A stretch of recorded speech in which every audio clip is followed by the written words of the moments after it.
Catching up with Sarah and Ginny, fueled by laughter and insights aplenty. Curiosity, connection, and learning that sticks. Real talk, real lives with practical tips. Welcome to Catching Up with Sarah and Ginny. Come on in. Welcome, Emma. It is fab to be here at the Schools and Academies show and to be able to catch up with you. And can you firstly introduce yourself to us, please? Thanks, Ginny. Yeah, I'm Emma Balchin, and I'm Chief Executive of the National Governance Association. So we're the charity that supports all of the governing and trust boards of state-funded schools and trusts in England. Brilliant. And you were saying actually at the Schools and Academies show, you're doing more live than ever, aren't you? We are indeed. So we're on probably about 6 panels throughout the course of the day today between myself and our leadership team. And then tomorrow we've got our annual address, AGM, and 3 seminars specifically for our audience. So that's really exciting. It's our first time doing that. We want to be more face-to-face with our members and the people that are on the ground. So we're really excited. We usually get a really good turnout of governance professionals as well as those that are governing. So yeah, all perspectives, which is good. Absolutely brilliant. Thank you. Emma, really lovely to meet you in person.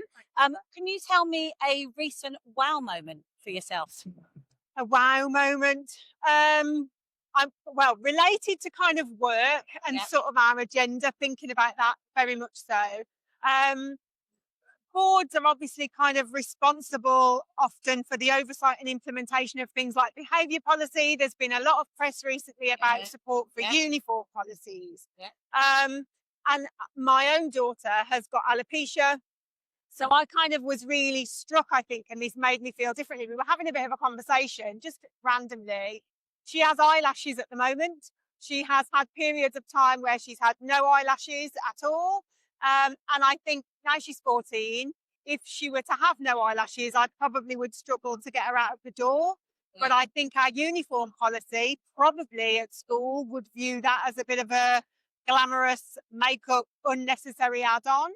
And I guess it just made me think about really the application of policy is really nuanced, whether it's in support of kids with special educational needs or kind of, whether it's visible difference or whatever it is. It just got me thinking very differently about it, actually. And that idea that you don't want to be at school with full makeup, etc., is one way of looking at it. But for somebody else, that might be the only way they're confident enough to get to school and access any learning. And the only way they can cope with that situation. I think there is a real need now to look at those policies and just think, if we're looking at everything else differently and considering differences, actually what's that going to look like for those learners? Definitely. And fabulous. I think a lot of the stuff that we've been looking at today is around costs, which is also really important. But there's other considerations as well, isn't there, I think? Wonderful. Thank you, Emma. No problem. And such an insight. Thank you. And it is about widening our viewpoint, I think, to ensure that everyone is included and valued. Yeah, brilliant. Thank you. Thank you so much, Emma. So moving on, if Send were a song, Emma, what song are you going to proffer to us? Okay. I sort of hope that you've got like an album of everything that people have chosen for these. We've got Emma, we've got a Spotify playlist. Amazing. Okay, that's what I need to look at. So when I was thinking about that question, I sort of thought of loads of different things, and I put it to my whole team. Fabulous. And they were coming up with, I don't know, 80s mashups. We were talking about Greatest Showman, This Is Me, but I landed on my favourite answer was Bohemian Rhapsody. I don't know whether you've had it before, but the rationale for the choice, which I thought was absolutely brilliant for the agenda, was that it's kind of happy, it's sad, it's fast, it's slow, it's complex, it's kind of operatic. And I just kind of felt like that Send, there isn't sort of rules or rhyme or reason. It's kind of unique at different times. It changes. I thought it was a really good reflection, plus a blinking great song.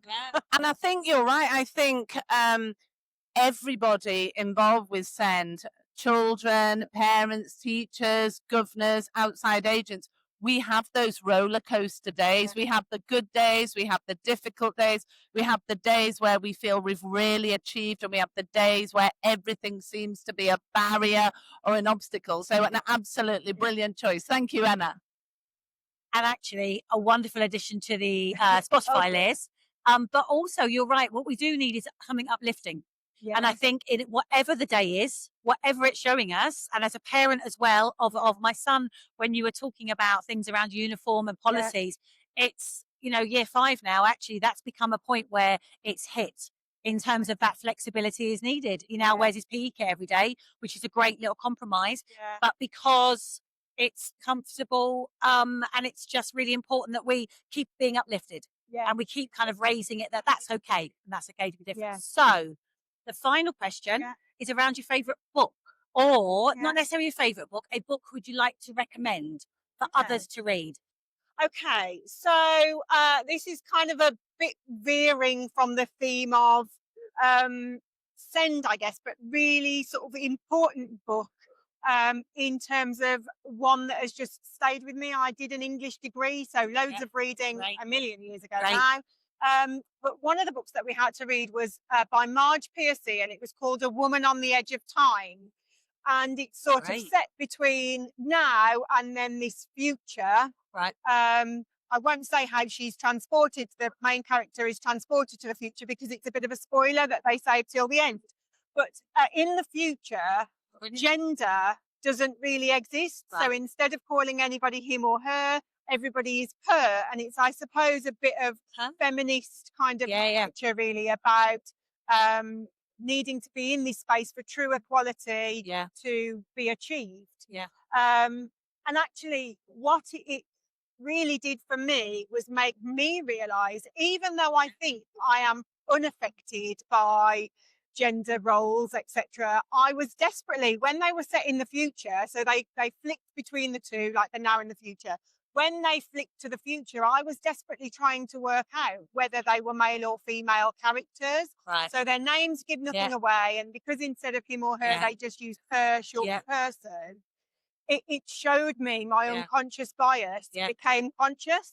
And I sort of carry that with me in all of the things I do, just to really, I guess, check your own perspective, because you're a product of your experiences and what you know, and sometimes you don't know what you don't know. But yeah, it's a really good read as well. I'm going to look at that. I'm going to look that one up. That's the next thing we need to do is a book list. We have looked at how to have a list of books of recommended reads as well, because we have mixture of children's books, education books, fiction, everything. So that's great. And I'm going to look that one up now and have a look at that, because you're right.